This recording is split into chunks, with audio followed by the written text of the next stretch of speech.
오늘 여러분과 함께 일상의 자리에 계신 예수라고 하는 제목으로 말씀을 전하려고 합니다. 요한복음 우리 강해를 시작할 텐데요.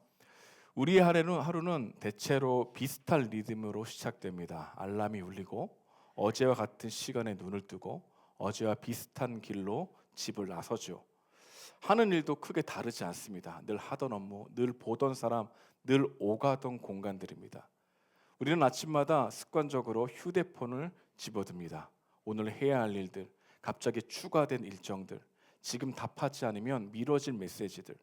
하루는 그렇게 우리를 기다려주지 않고 앞으로 흘러간다는 것이죠. 그 흐름에 발을 맞추다 보면 우리는 가장 중요한 것을 놓치곤 합니다. 바로 하나님이 나와 함께 계시다는 사실을 삶의 중심에 두지 못한 채 하루를 시작한다는 것이죠. 여러분, 우리가 악해서가 아닙니다. 하나님이 싫어서도 아닙니다. 기도를 하지 않겠다고 결심을 한 것도 아니고 하나님을 의도적으로 밀어낸 것도 아닙니다. 그저 하루 안에 너무 많은 일들이 들어와서 하나님을 의식할 틈 자체가 사라져버린 것이죠. 하루를 살면서 수많은 결정을 하고 수많은 감정을 겪고 수많은 말을 주고받았는데 하루가 끝나고 돌아보면 그 하루 어디에도 하나님을 기억하며 선택한 흔적이 남아있지 않는 상태, 우리 모두가 경험해 본 적이 있다는 것입니다. 흥미로운 것은 요한복음이 바로 이런 사람들에게 쓰여졌다는 것입니다. 요한복음이 기록되는 시대에도 삶이 만만치 않았습니다. 로마 제국의 통치 아래에서 사람들은 하루하루 버티며 살아야 했습니다. 그렇다고 그들이 하나님을 모르는 사람들이 아니었던 것이죠. 오히려 그들은 너무 오래 믿어온 사람들이었다는 것입니다. 율법을 알고 있었고 절기를 지키고 있었고 예배의 형식도 익숙했다는 것이죠. 문제는 믿음이 없었다는 것이 아닙니다. 단지 하나님을 의식하지 않을 만큼 반복되는 삶에 너무 익숙해져 있었다는 사실이 문제였던 것이죠. 그래서 그들은 하나님이 보내신 예수님을 만나도 삶이 변화되지 않았습니다. 움직이지 않았습니다. 하나님을 관념으로만 두고 살았기 때문입니다. 이러한 모습은 실제로 그들이 하나님의 아들이신 예수님의 행적을 보고도 따르지 않는 삶의 모습으로 드러난다는 것을 요한복음은 우리에게 보여주고 있는 것이죠. 그래서 요한은 그 시대를 이렇게 진단했습니다. 우리 5절인데요. 우리 5절을 함께 읽어보겠습니다. 시작. 빛이 어둠에 비추되 어둠이 깨닫지 못하더라. 여기서 말하는 빛은 누구일까요? 예수님입니다. 그러나 이 요한이 말하는 문제는 사람들이 예수님을 보지 못했다는 데에 있지 않습니다. 사람들은 예수님을 보았고 예수님을 필요로 했고 도움을 기대하며 몰려왔습니다. 그럼에도 요한은 사람들이 예수님을 보았음에도 불구하고 그 빛이 그들의 삶의 중심이 되지 않았다는 것을 꼭 집어 이야기하고 있는 거죠. 삶에서 예수님을 필요할 땐 붙들었지만 하나님으론 모시지 않았다는 겁니다. 어쩌면 우리 역시 예수님을 믿고 있다고 고백하면서도 정작 우리의 삶 속에서는 하나님이 함께 하신다는 사실을 삶의 중심에 두지 못한 채 살아가고 있는지도 모르겠습니다. 여러분, 그렇다면 왜 사람들은 예수님을 실제로 보았고 그분의 말씀을 들었고 눈앞에 나오는 이 표적까지 경험했음에도 불구하고 삶의 방향은 왜 그대로였을까요? 왜 빛은 그들에게 분명히 비춰졌는데 그 빛이 그들의 일상의 선택과 감정에 그리고 삶의 중심까지는 들어오지 못했을까요? 오늘 저는 이 질문 앞에서 여러분을 본문으로 모셔가고자 합니다. 그래서 요한이 이 질문에 어떤 답을 제시하는지 살펴보고 예수님을 보고도 하나님을 마음의 중심으로 인식하지 못하는 이유가 무엇인지, 그리고 그런 모습이 오늘 우리의 삶과 어떻게 맞닿아 있는지를 말씀을 통해서 상고해 보고자 합니다. 그렇다면 왜 우리는 하나님을 믿는다고 말하면서도 정작 일상생활에서는 하나님을 까맣게 잊고 사는 것일까요? 왜 우리의 일상에서는 하나님을 그리 크게 의식하지 못하고 살아갈까요? 여러분, 믿음이 부족해서일까요? 요한복음은 이 이유를 믿음이나 열심의 부족으로 찾지 않는 데 있습니다. 요한은 전혀 다른 지점을 파고듭니다. 바로 사람들이 하나님께 던지는 질문의 방향에서 찾으려고 합니다. 요한은 하나님을 삶의 중심으로 두지 않은 채 살아가는 이유를 하나님을 너무 작은 질문 속에서만 가두고 있기 때문이라고 말해주고 있는 것이죠. 이것이 왜 이유가 되는지 요한의 논지를 따라가 보겠습니다. 여러분, 요한복음을 찬찬히 읽어보게 되면 한 가지 특징이 눈에 들어옵니다. 사건이 다양하게 전개되는 것 같지만 그 속에서 사람들이 던지는 질문은 놀라울 만큼 비슷하다는 겁니다. 그 질문을 주목해야 한다는 것이죠. 이 질문은 그 당시 사람들이 하나님을 어떻게 생각하는지를 드러나게 하는 질문이었습니다. 먼저 사람들의 질문을 받은 사람이 나타나죠. 세례 요한입니다. 예루살렘에서 사람들이 찾아와 세례 요한에게 묻습니다. 당신이 누구입니까? 당신이 선지자입니까? 당신이 엘리야입니까? 당신이 우리가 기다리는 분입니까? 이런 뜻으로 질문하다는 것이죠. 다시 말하면 당신은 우리의 기대에 들어맞는 인물입니까? 이 질문을 계속하는 것을 우리에게 보여주고 있다는 거죠. 근데 여러분, 이 질문은요, 의도가 담긴 질문입니다. 그들은 이미 머릿속에 기대하는 답안을 가지고 있습니다. 메시아라면 이래야 돼. 엘리야 정도면 이렇게 돼야 돼. 선지자라면 이런 방식으로 나타내야 돼. 라고 하는 기대의 틀이 있었다는 것이죠. 그래서 이 질문은요, 당신을 알고 싶습니다 라고 하는 질문이 아니라 당신이 우리의 기준에 맞는지 내가 확인해 보겠습니다 라고 하는 질문이었다는 겁니다. 근데 재미있는 것은 사람들이 던진 질문의 방향이 요한복음 내내 그대로 유지되고 있다는 겁니다. 여러분, 지금 요한복음 우리가 계속 읽고 있는데요, 이 질문이 계속 반복돼요. 사람들은 이 질문을 포기하지 않습니다. 이제 대상을 바꿔요. 이제 세례 요한이 아니라 예수님께로 넘어갑니다.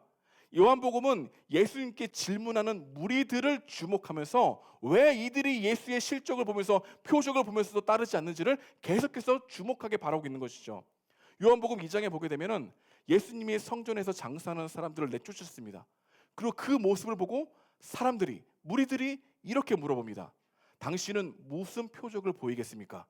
여러분, 이 질문의 속도는요, 당신이 정말 하나님께로부터 온 분이라면 우리가 납득할 만한 증거를 먼저 내놓으십시오.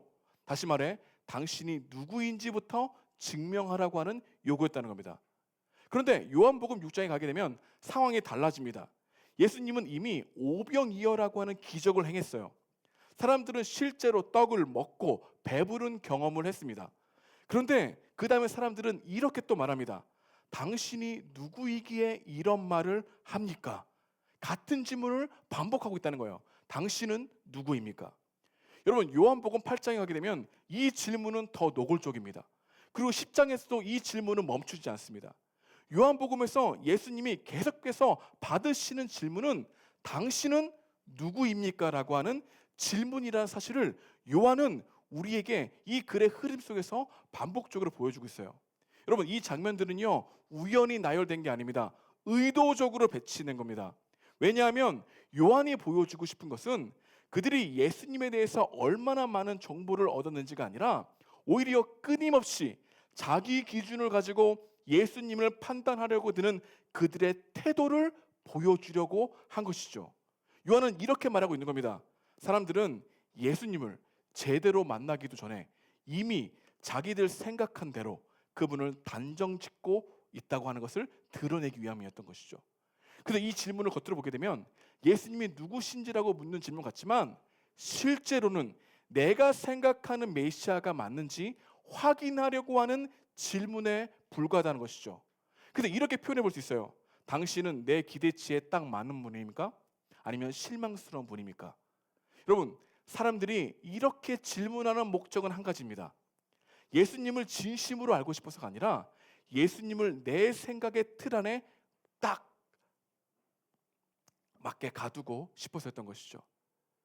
여러분, 하지만 요한은 이 질문의 반복 속의 구조 속에서 한 가지 중요한 사실을 우리에게 드러냅니다. 왜 이러한 질문을 반복해서 보여줄까요?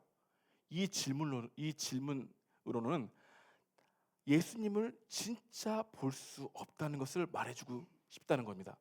마치 사람을 이용의 대상으로 보는 순간 그 사람을 깊이 만날 수 없듯이 예수님도 그러한 질문을 가지고서는 예수님이 누구신지를 볼 수 없다는 것을 요한복음에서 계속해서 반복적으로 그리고 있다는 거예요. 예수님을 내 생각의 틀에서만 가두려고 하는 질문 때문에 너희들이 예수가 누구인지를 보지 못한다, 이 얘기를 우리에게 해주고 있다는 겁니다. 그래서 이 질문으로는 예수님을 전심으로 따를 수가 없어. 예수님을 너의 삶 가운데 중심으로 받아들일 수 없어. 당신이 누구인가? 라고 하는 질문으로는 말이지. 이 이야기를 요한은 계속해서 이 예수님이 받았던 질문을 통해서 우리에게 보여주고 있는 것입니다. 그래서 요한은 사람들의 질문하는 답으로 이 요한복음을 시작하지 않고 출발 전에 선언으로 시작합니다. 이 선언이 너무 중요해요. 우리 요한복음 1장 1절 선언이 어떻게 시작합니까? 함께 읽어보겠습니다. 시작. 태초에 말씀이 계시니라. 선언으로 시작했다는 겁니다. 여러분, 이 말씀은요 종교적인 언어가 아닙니다. 요한이 의도적으로 예수님은 어떤 분이신가? 세상이 시작하는 이야기에 함께 하셨던 분이라고 얘기하고 있죠. 요한이 말하고 싶은 것은 예수님은 내 인생의 문제를 해결해 주는 여러 선택지 중에 하나가 아니라 내 인생이라고 하는 질문 자체를 존재하게 하시는 분이야.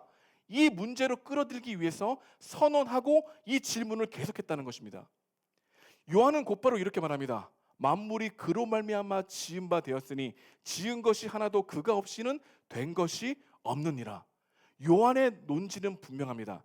예수님은 내 삶에 필요할 만큼 쓸만한, 그런 불렀을 만한 그런 분으로 여기는 것은 예수님을 주님으로 모시는 게 아니다. 그 질문으로는 그분이 누구신지를 진정으로 경험할 수 없다. 이렇게 말하고 있는 것이죠.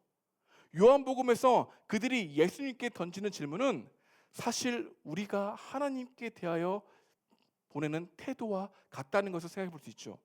우리는 하나님께 당신은 누구입니까? 이런 질문하지 않습니다. 하지만 훨씬 현실적인 질문을 합니다. 마음속에서 이렇게 묻습니다. 하나님, 당신은 내 삶에 어떤 도움을 줄 수 있는 분입니까? 하나님, 지금 이 상황에서 나에게 어떤 말을 해줄 수 있습니까? 하나님, 당신은 내 문제에 대해서 어떤 답을 가지고 계시죠? 여러분, 우리는 하나님께 이런 질문을 가지고 나아가지 않습니까? 여러분, 이 질문 자체가 잘못된 게 아닙니다. 사람이라면 누구나 할 수 있는 질문이죠. 여러분, 그러나 우리가 여기서 기억해야 될 것은 그분을 우리가 어떻게 믿고 있느냐에 따라서 우리는 그분에 대한 태도가 달라진다는 것을 기억해 볼 필요가 있어요. 만약 우리가 하나님을 도움이 필요할 때 찾는 분으로만 여기게 되면 도움이 절실히 필요 없는 날, 위급한 상황이 없는 날, 큰 선택이 없는 날 하나님이 등장할 이유가 없어진다는 겁니다. 여러분, 우리가 하나님을 위로를 받기 위한 분으로만 우리가 그분을 바라보게 된다면 위로가 필요하지 않는 날에는 그분이 생각나지 않는다는 것이죠. 여러분, 기분 좋은 날, 친구들과 즐거운 시간을 보내는 날, 내 마음에 아무런 근심이 없는 그 하루에는 이 감정이 평온하기 때문에 아이러니하게도 가장 행복한 순간에 하나님을 잊어버리게 되는 일들이 나타나게 된다는 겁니다. 여러분, 결국 우리는 내 문제가 있을 때에만 주님을 찾고 내 존재의 전체를 맡기지 못하게 되는 이유가 무엇이냐면 하나님을 내 작은 질문 안에서만 가둬두고 있는 하나님으로 여기고 있기 때문인 것이죠. 그래서 여러분, 우리가 지금 이 문제를 해결해 주실 수 있을까? 여기에 민감하기만 하게 되면 이 문제를 해결해 줄 수 있는 그분이 누구인가에 대한 궁금증은 사라지게 된다는 겁니다. 여러분, 이게 매우 중요한 건데요. 이게 요한은 어둠으로 표현한 거예요. 하나님을 내 좁은 시각에 가져둔 것으로 인하여 하나님을 제대로 보지 못하는 것.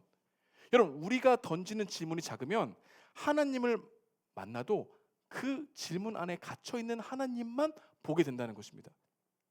우리가 일상에서 실패하는 이유가 무엇입니까? 우리가 던지는 질문이 관계적인 질문이 아니라 소비적인 질문이기 때문입니다. 우리가 자꾸만 크신 하나님을 나의 작은 생각 상자에 가둬두려 하기 때문에 우리는 하나님이 어떤 분이신지를 실제로 보면서도 깨닫지 못한다고 말하는 거예요. 여러분, 우리가 왜 일상 속에서 마음의 중심으로 그분을 의식하지 못합니까? 여러분이 생각하는 하나님에 대한 생각을 너무 축소시켜 버렸기 때문입니다. 그분은 여러분이 하나님은 이래야 돼라고 하는 생각에 가둬뒀기 때문입니다. 하나님이 창조주라는 사실을 인지하지 못하기 때문입니다. 여러분, 여러분을 만드신 하나님이라면, 여러분을 구원하신 하나님이라면 여러분의 일상에 대한 구원을 여러분은 바라지 않겠습니까? 근데 우리는 그걸 원하지 않는다는 거예요. 그래서 하나님을 나의 작은 생각에 가둬둔다는 겁니다. 그래서 그 문제가 해결되면 하나님이고 그 문제가 해결되지 않거나 그 문제와 관련 없는 날은 그냥 나의 날로 생각하는 경향이 있다는 겁니다. 그래서 요한은 이거를 끊임없이 얘기해요. 빛이 비추되 어둠이 빛을 발견하지 못했다라는 것을 우리에게 말해주고 있는 겁니다. 두 번째로, 우리는 왜 하나님을 믿는다고 말하면서 정작 일상생활에서는 하나님을 까맣게 잊고 있을까? 그 이유는 우리 일상에 대한 우리의 무의식적인 편견이 작동하기 때문이라 말합니다. 요한복음 1장에는요. 우리의 편견을 정확하게 보여주는 인물이 등장합니다. 그게 바로 나다나엘입니다. 요한복음 1장 후반부에 보게 되면 빌립이라고 하는 사람이 친구 나다나엘을 찾습니다. 그리고 흥분에 찬 목소리로 나사렛 출신의 예수를 소개하죠. 빌립은 그분의 행적의 이야기를 구약에 나타난 이야기로 말했습니다. 그런데 그 말을 듣는 나다나엘의 반응이 냉소적입니다. 친구가 흥분해서 말하는데 맞장구를 쳐주기는커녕 아주 비관적인 태도로 찬물을 끼얹죠. 그가 이렇게 말합니다. 나사렛에서 무슨 선한 것이 날 수 있느냐? 나다나엘이 이렇게 반응한 데는 분명한 이유가 있습니다. 당시 유대 사회의 통념상 위대한 왕이나 선지자는 성전 예루살렘에 있는 곳에 와야만 한다고 생각했던 것이죠. 반면 갈릴리 이 산골 마을인 나사렛은 구약 성경에 단 한 번도 언급된 적이 없는 그야말로 무명의 총구석이었습니다. 그러니 나다나엘의 입장에서는 온 우주를 구원할 메시아가 그런 시시하고 보잘것없는 동네 출신이라는 것이 도저히 납득이 되지 않았다는 겁니다. 하나님은 위대한 역사, 그 시가 나타나야 될 분이 시시한 동네에 나타나 그럴 리는 절대 없어. 이런 생각을 가지고 예수님을 봤다는 것이죠. 근데 여러분, 왜 요한이 이 나다나엘의 이야기를 우리에게 말해준 줄 아십니까? 이 나다나엘의 생각을 주목해서 보라는 겁니다. 그런 냉소적인 태도가 오늘 우리의 모습과 매우 닮아 있다는 겁니다. 우리 역시 아침에 눈을 뜨면 무의식적으로 스스로를 하루를 단정짓곤 하죠. 오늘 내 반복되는 이 지루한 출근길에서는 무슨 선한 일이 날 수 있겠어?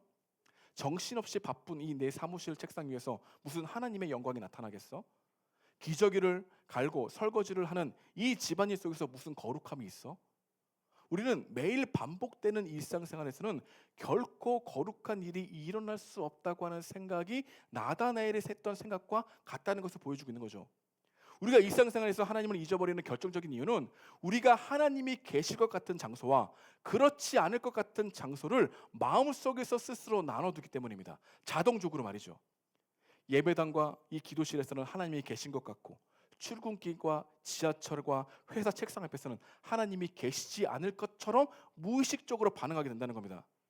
그래서 우리는 교회 안에서는 경건해지고 집과 직장에서는 하나님을 잊어버리고 있는 자동적인 관성이 있다는 거죠. 그러다 보니 아무 사건도 일어나지 않는 평범한 화요일 오후 2시에는 하나님이 계신다는 사실조차도 떠올리지 못하는 상태가 된다는 것이죠. 하지만 예수님은 이런 나다나엘의 편견을 어떻게 깨뜨리셨습니까? 예수님은 나다나엘을 만나자마자 논쟁하지 않으셨습니다.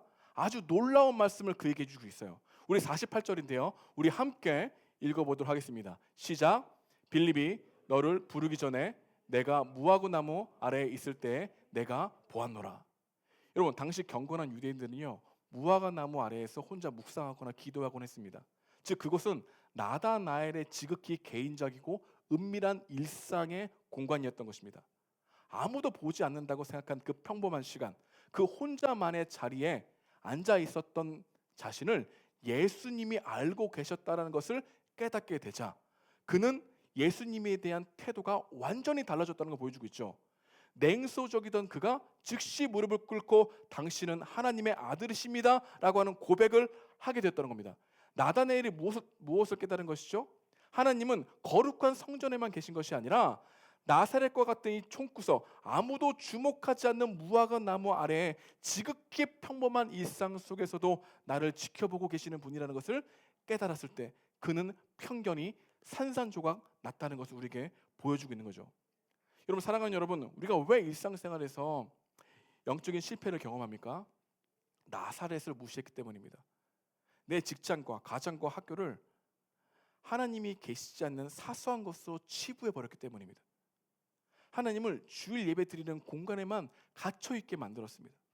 운전대를 잡는 그 순간에도, 우리의 염려 속에서도, 집으로 가는 발걸음에서도, 책상 앞에 앉아있는 그 시간도 하나님이 우리와 함께 하신다는 사실을 잊어버린 채 살아가고 있기 때문에 우리는 하나님을 마음의 중심에 두고 있지 못하다는 것을 우리에게 말씀하고 있다는 것입니다.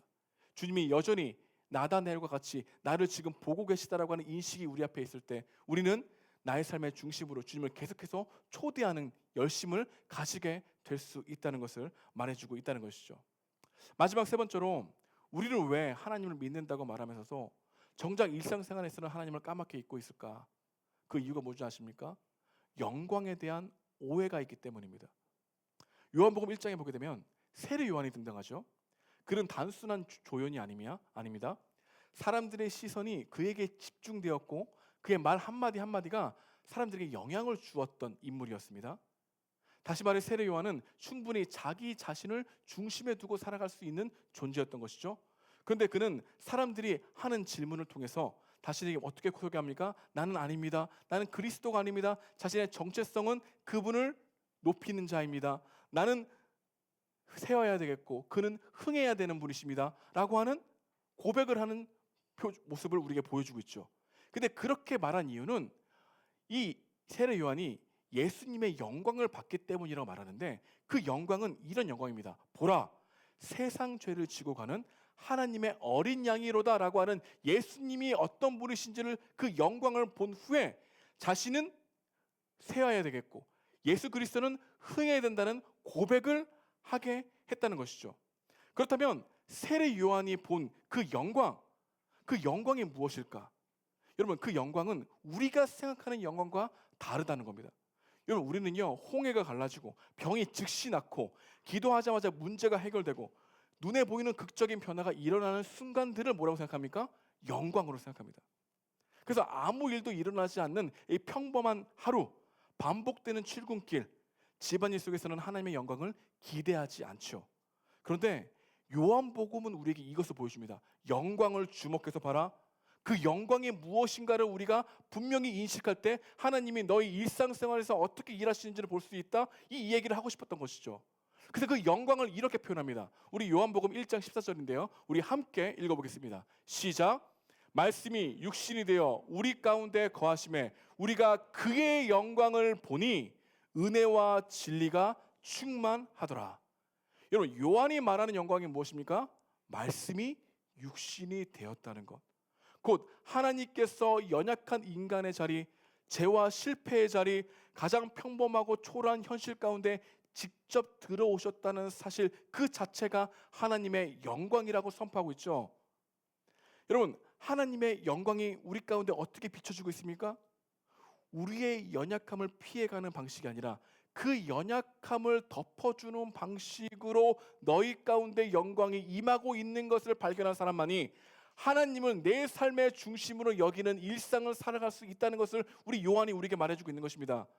요한복음에서 영광은 강해졌을 때 나타나는 것이 아니라 우리의 자격 없는 자리에 하나님의 은혜와 진리가 충만하게 놓이는 것을 깨닫는 상태를 영광으로 말해주고 있는 것이죠. 여러분, 영광이 임하는 자는요 나의 자격 없음과 주님의 용납하심이 만나는 그 자리를 영광으로 보고 있는 거예요. 오늘 하루를 살다가도 화를 낼 수 있습니다. 마음이 무너질 때가 있죠. 그때 우리는 보통 나는 왜 이럴까 이렇게 말합니다. 그런데 바로 그 순간이 영광을 볼 수 있는 자리라고 말하고 있는 겁니다. 이런 나를 여전히 포기하지 아니하시는구나, 나의 실패 위에 덮이는 주님을 깨닫게 되는 이 영광을 본 사람만이 내 삶 가운데 계속해서 그분을 중심으로 초대하는 영광을 보게 된다는 것이죠. 미래가 불안해서 잠이 오지 않는 밤이 있습니다. 상황 그대로인데 진리의 말씀이 들려집니다. 그래도 주님의 약속은 변하지 않지. 이 말씀이 문득 생각나요? 이 진리를 붙드는 순간 우리는 무엇의 영광을 보는 겁니까? 은혜와 진리가 충만한 영광을 보는 겁니다. 그래서 영광은요 해결되지 않는 상황 속에서도 나를 붙드시는 하나님을 알아보는 눈, 그 눈이 열릴 때만이 내 마음의 중심에 그분을 계속해서 초청할 수 있다고 말하고 있는 것이죠. 여러분 이 영광을 보고 있습니까? 은혜와 진리가 충만한 영광이 여러분 삶 가운데 지속되고 있습니까? 여러분 스스로 여러분의 마음 가운데 힘들어하고 좌절하고 절망 가운데 있는 이 감정을 가지고 주님께 나아가지 않고 거기에 머물고 있진 않아요? 영광을 볼 수 있는 그 자리를, 영광을 외면하고 있다면 우리는 그리스도의 영광을 원하는 게 아니라 세상의 영광을 원하고 있다. 빛이 비춰도 그 빛을 원하고 있는 게 아니다. 이 이야기를 요한이 1장에서 계속하고 있다는 것입니다. 그래서 세례 요한은 예수님을 가리키면서 이렇게 외치고 있는 거예요. 보라, 보라, 세상 죄를 지고 가는 그를 보라. 여러분, 그 예수님의 화려한 후광이 비쳤습니까? 도살장으로 끌려가는 어린 양처럼 나를 위해 이 땅 가운데 오신 그리스도를 볼 때만이 영광에 있는 은혜와 진리가 충만해진다. 이 이야기를 하고 있다는 것입니다. 우린 여기에서 문제가 분명해집니다. 우리가 일상 속에서 하나님을 믿는 이유는 하나님의 영광을 너무 거창한 방식으로만 기대하고 있었기 때문입니다. 특별한 일이 있어야만 하나님이 계신 것 같고, 눈에 보이는 응답이 있어야만 하나님이 가까이 있는 것 같은 생각이 들 때 우리는 그 일이 없는 하루하루를 영광과 진리가 충만한 하루로 보지 못한다는 것이죠. 여러분, 죄송합니다. 이것을 요한은 뭐라고 표현한지 아십니까? 어두움이라고 표현한 겁니다. 그렇습니다. 우리는 하나님을 우리의 마음의 중심에 못하는 이유가 주님 멀리 계셔서 그가 아니라 하나님을 내 필요를 채우는 작은 존재로 여기고 우리의 일상을 하나님이 없는 나사렛처럼 하찮게 여겼으며 하나님의 영광을 화려한 사건으로만 착각했기 때문이다. 이것을 우리에게 말해주고 있는 것이죠. 우리는 흔히 환경이 바뀌면 하나님과의 관계도 좋아질 것이라고 하는 착각을 합니다. 그래서 이 빚만 갚으면, 이 프로젝트만 끝나면, 이 인간관계만 정리되면, 이 직장만 안정되면, 돈 문제가 해결되면, 시간이 좀 여유가 생길 때면, 내가 원하는 소원이 이루어지면, 이런 생각을 계속해서 하고 있다는 것이죠. 그래서 우리는 자꾸만 지금 내 발을 딛고 있는 이 평범한 현실을 그만두거나 탈출해야만 하나님을 중심으로 두는 것이 가능하다고 생각하기 때문에 일상생활에서 비춰주시는 그 은혜와 진리의 영광을 사소하게 보고 있다는 것이죠. 그래서 요한은 우리에게 이렇게 선언했습니다. 말씀이 육신이 되어 우리 가운데 거하시매. 여러분 여기 육신은요 고상하고 빛나는 형상이 아닙니다. 부서지기 쉽고 땀냄새 나는 지극한 평범한 인간의 몸을 상징합니다. 거룩하신 하나님이 하늘 보좌에서만 머물지 않고 나다나엘이 무시했던 그 먼지 날리는 나사렛으로 오셨다. 냄새나는 어부들의 배 위로 찾아오셨다. 예수님은 술과 웃음소리가 섞인 잔치집 한복판에서 포도주가 떨어진 인간의 결핍을 마주하셨다. 그분은 사람들이 거룩할 것 같아서 모이는 장소가 아니라 사람들이 부끄러워하고 부족함이 넘치는 그 자리를 직접 걸어가셨다. 그래서 예수님은 우리가 생각하는 성스러운 곳에만 계신 분이 아니라 그분은 나사렛과 같은 일상, 냄새나고 소란스러운 삶의 한복판에 먼저 우리를 찾아오셨다. 그 말씀이 육신이 된 그를 보라. 이렇게 말씀하고 있는 것이죠. 여러분, 예수님은요 공생의 3년을 제한 나머지 30년을요 나무를 깎고 밥을 먹고 길을 걷고 사람들과 대하며 지극한 평범한 일상을 사셨다는 것을 여러분 잊지 말아야 합니다. 무엇을 보여주기 위함입니까? 3년을 일하기 위해서 30년을 준비했다. 그것으로 치부해 볼 것이 아니라는 것이죠. 하나님은 밥을 먹고 일하고 잠자는 우리의 진짜 삶을 거룩하다고 선언하시는 겁니다. 여러분 우리는요 취업 준비하고 스펙 쌓느라고 마음의 여유가 없다고 하지만 예수님은 공생의 3년을 위해서 무려 30년이라고 하는 긴 시간을 무명의 몫으로 묵묵히 견디며 준비하는 시간조차 거룩하다는 것을 우리에게 보여주고 있는 것입니다. 우리는 회사 일이 너무 치열해서 하나님을 잊어요라고 말하지만 예수님은 땀 흘리는 노동의 현장을 하나님을 모시고 들어오는 삶을 계속해서 보여주고 있었던 것이죠. 망치 소리와 톱밥이 흩날리는 그 자리에서 하나님 나라를 준비하는 거룩한 장소로 봤다는 것입니다. 여러분, 여러분이 도망치고 싶어하는 그 지루한 사무실, 반복되는 집안일, 꽉 막힌 출근길, 우리의 모든 일상이 이루어지는 바로 그 기간이, 그곳이 예수님이 30년 동안 묵묵히 사셨던 나사렛이라고 하는 것으로 여긴다면 여러분, 여러분의 삶은 바뀌게 될 것입니다. 예수님이 육신에 있고 우리 가운데 오셨다는 것은 우리의 가장 평범한 일상이 하나님을 만날 수 있는 가장 완벽한 장소가 되었다는 선언. 이 선언이 우리 가운데 들려져야 삶의 중심에 그분을 모실 수 있다는 겁니다. 여러분, 여러분이 모시는 주님은 누구입니까? 창조주 하나님이십니까? 말씀이 육신이 되어 우리 가운데 거하신 그분은 여러분의 생사복을 주관하시는 주님으로 믿고 있습니까? 혹시 여러분은 나사렛에서 무슨 선한 것이 날 수 있어? 라고 하는 나다넬과 같은 그런 삶 가운데 하나님의 영광을 가장 특별한 것으로 보고 여러분의 일상을 치부시하는 우리의 모습을 잊지 않습니까? 그럼 우리에게 이렇게 말합니다. 너는 나를 누구라 하느냐? 무리들은 당신은 누구입니까? 항상 이렇게 질문했지만 예수님이 그 많은 것을 보여줘도 예수가 어떤 분이신지를 모르는 이 어두움에 있었던 것을 요한이 비춰주듯이 오늘 우리에게 요한복음을 묵상하는 우리들에게 일상생활에서 계속 비추시는 하나님의 빛을 보라고 어두운 가운데 우리 마음에 있는 그 마음을 살피게 하시는 주님을 보라는 것입니다. 이 은혜와 진리가 충만한 하나님의 영광을 볼 수 있는 여러분과 제가 되길 주님의 이름으로 축복드립니다.